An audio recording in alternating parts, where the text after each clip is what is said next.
So data from our monitoring equipment, like the recharge stations, the drones, the soil moisture monitors and the river flow boats, that all comes into us in the FDRI digital team. So that data tells us what's going on in a particular river, how much it's rained in the catchment and how much moisture is in the soil. Now what's especially valuable to us is something we call near real-time data, which is data that comes through to us from the field nearly instantly. And that gives us the best indication of the current conditions within the area, which is really important for things like flood response.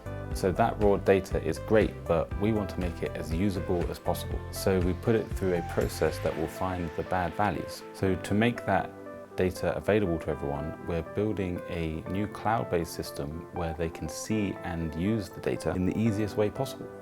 So getting the data out to people who need it and can use it for new research and water management solutions is a massive part of what we're doing here in FDRI.